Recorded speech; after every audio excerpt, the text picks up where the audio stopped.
Bismillahirrahmanirrahim. Dear students, welcome to the Electrical Engineering channel. This lecture is on vector spaces and subspaces.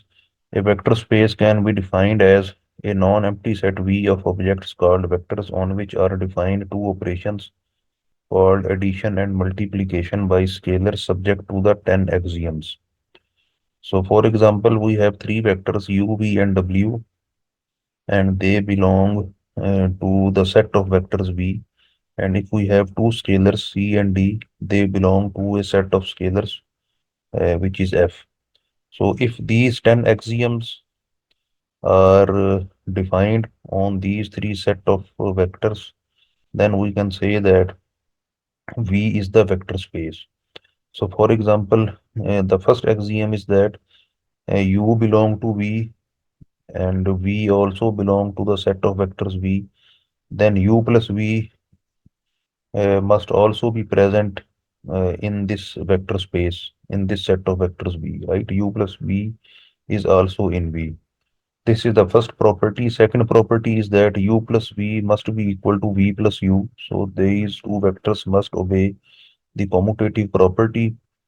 And the third axiom is that the three vectors must constitute the associative law of addition. So U plus V uh, plus W is equal to U plus V plus W. So if we perform the addition of U and V first, then we add the result in W vector that must be equal to the result which we obtain by first adding U, V and W vectors and then adding the result in U vectors. So this is called associative property of addition. The fourth axiom is that there is a vector called the zero vector 0 in V such that U plus 0 is equal to U. So this zero vector must also be present in this set of vectors V. So such that if we add that zero vector in any vector, we will get the same vector, right? So the fifth axiom is that for each U in V, there is a vector minus U in V satisfying U plus minus U is equal to 0. So if U in is present in V, then minus U should also be present in V, right? Such that if we add minus U and U, we will get the zero vector or the null vector. Now we will move towards the multiplication. So if we multiply one vector with this scalar C, the result must also be present in V, right? Similarly, if we multiply a scalar C with the addition of two vectors, that must be equal to Cu plus Cv, right? So that result should be equal to the vector which we obtain by first multiplying this scalar with vector u, and then we multiply this scalar with vector v and then add them together. Eighth axiom is that c plus d, c and d are scalars. So c plus d multiplied by u must be equal to cu plus du. And ninth property is that cd multiplied by u must be equal to c times du.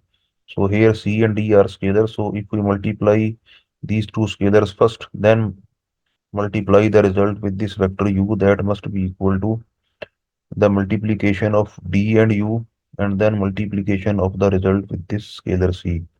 Similarly, 1 into u must be equal to u. So here 1 is the identity matrix. So if we multiply this vector with any identity matrix, that must be equal to the same U matrix. So in vectors, we actually define R power 1. So this is actually a one-dimensional vector of real numbers. R is the set of real numbers, and if we have 1 in the power, it means the dimension of this vector is 1. Similarly, the dimension of this vector is 2, the dimension of this vector is 3, and we can also have infinitely long dimensions of vectors in a linear algebra, right? So this is a vector which has the dimension of infinity. So if we have one-dimensional vector, that vector will contain only one entry. If we have two-dimensional vector, that vector will have two entries, and so on.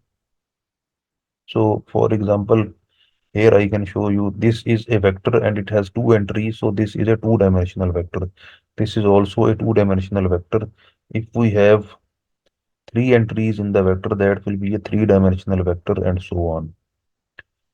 Okay, so R infinity is an infinite dimensional space. Uh, okay, so if we have one-dimensional vector, that will correspond to real numbers. If we have two-dimensional vector, that will be actually plane. If we have three-dimensional vector, that will be space. And even if we have infinite dimensional vector, that will also correspond to a space.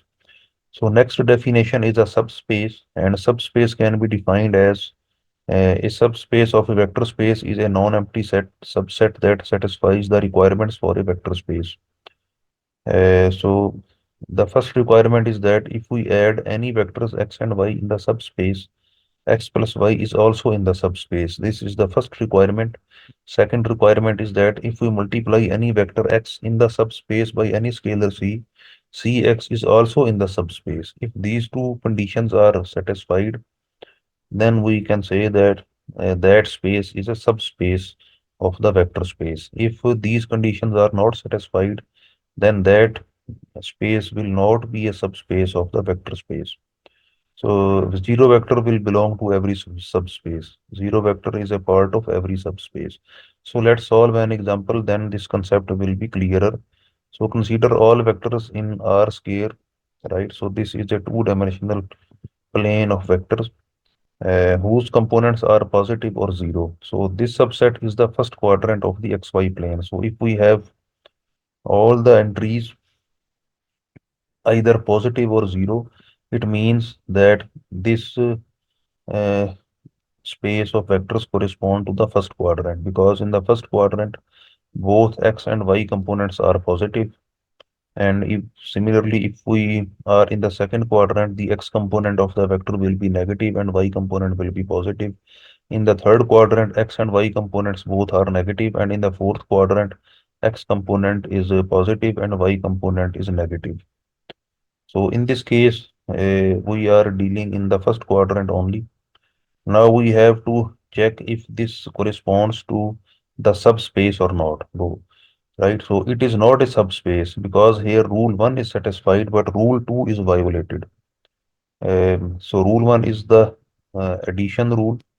So if we have two points which are present in the first quadrant and both points have positive components, if we add those two, the result will also be positive and it will also be present in the first quadrant. So first condition is satisfied. But if we multiply any vector in the first quadrant with a negative scalar, then the resultant vector will be minus 1, right? If we have c minus 1 and the vector is 1, 1, which is in the first quadrant, the resultant vector will be minus 1, and this vector lies in the third quadrant instead of the first. So this vector doesn't actually correspond to a subspace. Now, if we include the third quadrant as well, then scalar multiplication is all right, since Cx will stay in either the first or the third quadrant. Okay, so if we have the vector in the first quadrant and if we multiply it by either positive scalar or negative scalar, our answer will either be in the first quadrant or the third quadrant. Similarly, if our vector is in the third quadrant and if we multiply this vector by either positive or negative scalar, our result will be in the either third quadrant or the first quadrant. So this multiplication condition is satisfied, but rule 1 is violated. How? If we have this vector in the first quadrant and another vector in the third quadrant, and if we add them, in this case, the result will be minus 1, 1. Okay, so this vector actually neither lies in the first quadrant nor the third quadrant. It is the second quadrant. So again, this condition is not satisfied for the addition. So it means even in this case, the first and third quadrants will not correspond to the subspace of the vector space. So the smallest subspace containing the first quadrant is the whole R square. So whole R square or whole two-dimensional plane or whole XY plane will be the smallest subspace containing the first quadrant. So this is how we can check if a certain plane actually correspond to the subspace of any vector space or not. So next topic is the column space of A. The column space contains all linear combinations of the columns of A, and it can be represented in the matrix form as um follows. So this is our system matrix A, this is our column vector X, and this is the column vector B. Okay. So the system AX is equal to B is solvable if and only if the vector B can be expressed as a linear combination of the columns of A. Then B is the column space, right? Similarly, we can define the null space of A. The null space of a matrix consists of all vectors X such that AX is equal to 0. And requirement 1 holds if AX is equal to 0, AX dash is also equal to 0, then AX plus X dash should also be equal to 0. And requirement 2 also holds if AX is equal to 0, then ACX will also be equal to 0. So only the solution to homogeneous equation B is equal to 0 form a subspace, right? So if we replace this column vector B by a null vector or a 0 vector, it will correspond to the null space of A. So U is equal to 0 in this case and V is also equal to 0. So the null space contains only the vector 0, 0. So the only difference between the null space and column space is that this B vector will be replaced by a 0 vector or a null vector. So next I will discuss the linear independence. In the theory of vector spaces, a set of vectors is said to be linearly dependent if at least one of the vectors in the set can be defined as a linear combination of the others. If no vector in the set can be written in this way, then the vectors are said to be linearly independent.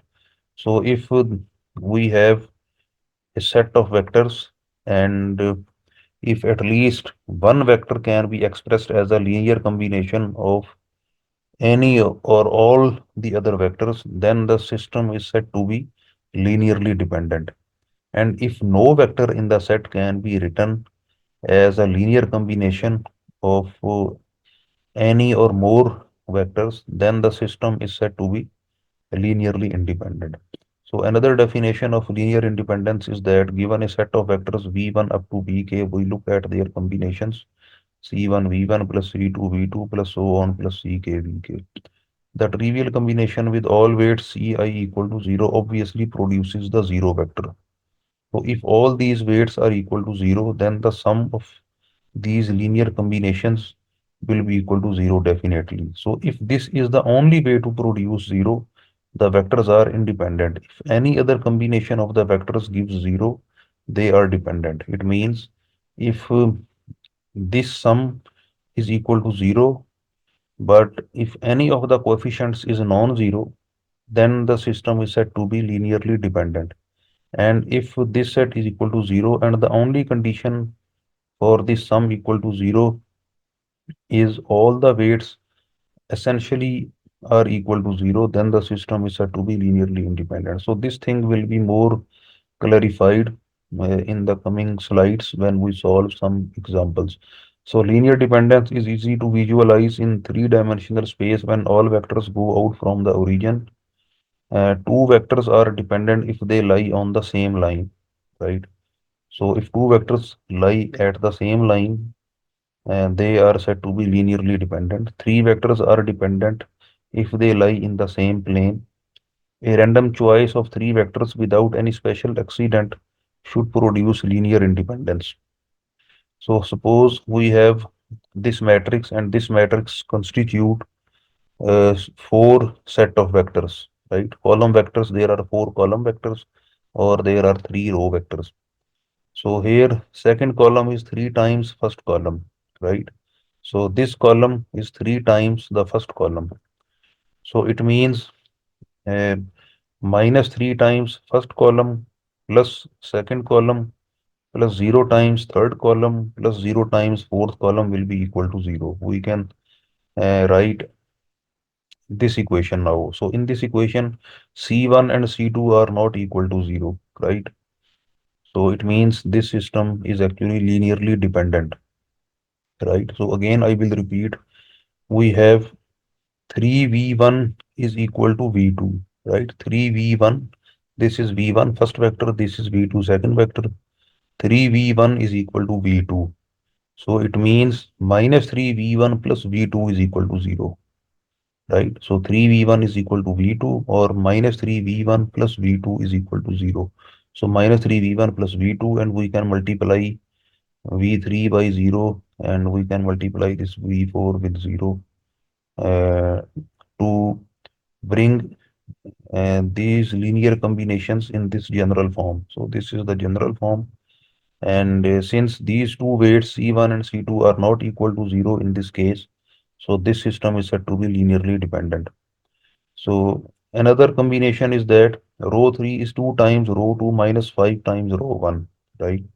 So this row 3 is 2 times row 2 minus 5 times row 1, or we can say that R3 is equal to 2R2 minus 5R1, or R3 minus 2R2 plus 5R1 is equal to 0. So this system is again linearly dependent, okay, because these weights are not equal to 0. So we can validate this equality by performing this algebra, right? So R3 is equal to 2R2 minus 5R1. So 2R2 is written over here, 5R2 is written over here, and we can subtract this 5R2 from the first from 2R1, and we will get minus 1 minus 330. So this is our third row. So this system is linearly dependent, and we have checked its linear dependency by performing operation on column and row vectors. So let's solve another example, and in this example we are given an upper triangular matrix.